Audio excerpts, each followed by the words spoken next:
ලෝකේ ගැඹුරුම පැරණිතම සහ පිරිසිදුම මිරිදිය විලක් ගැන අහලා තියෙනවද? සයිබීරියාවේ මධ්‍යයේ පිහිට ඇති ආසියාවේ නිල් මැණික ලෙස විරුදාවලියලත් අද්භූත බයිකල් විල ගැනයි මේ.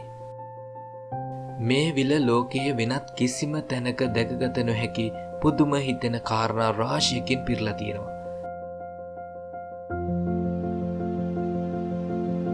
අපි මේ පුදුමාකාර විල ගැන තව දුරටත් සොයා බලමු. එනම් ආරාධනා කරනවා මේ වීඩියෝවේ එක තත්පරයක්වත් මග නොහැර නරඹන්න කියලා.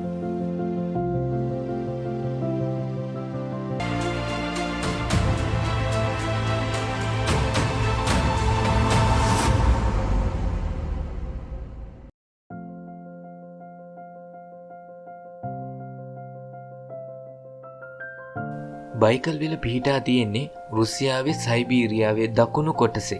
මේ විල කිලෝමීටර් 636ක් දිගයි. කිලෝමීටර් 80ක් පළලයි.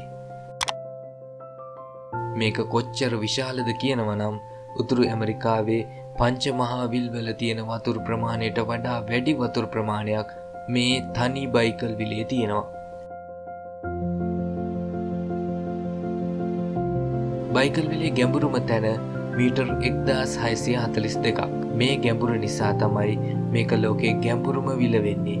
ඒ විතරක් නෙවෙයි, මේ විලේ ජලය පුදුමාකාර විදියට පිරිසිදුයි. මීටර් 40ක් විතර ගැඹුරට වුණත් පතුල හොඳින් පේනවා.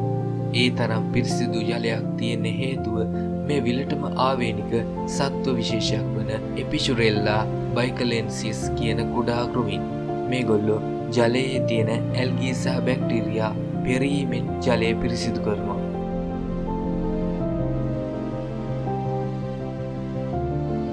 බයිකල් විල සතුන් විශේෂ 2500කට අධික ප්‍රමාණයකට නිවහනක්. ඒ සතුන් අතරින් 80%ක් විතර ලෝකයේ වෙනත් කිසිම තැනක දැක ගන්නට නැහැ. ඒ අතරින් විශේෂම සත්වයා තමයි නර්පා. එම නැත්නම් බයිකල් සීල් මත්ස්‍යයා. මොවුන් ලෝකයේ ජීවත් වන එකම මිරිදිය සීල් මත්ස්‍ය වර්ගයයි.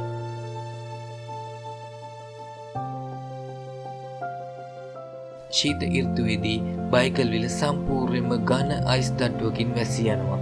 මේ අයිස් තට්ටුව මීටර් 2ක් විතර ඝනකමක් තියෙනවා. මේ අයිස් කොච්චර ශක්තිමත්ද කියනවා නම් ඒ මතින් වාහන පවා ධාවනය කරන්න පුළුවන්. සමහර වෙලාවට විල මැදින් අයිස් මාර්ග පවා හදනවා.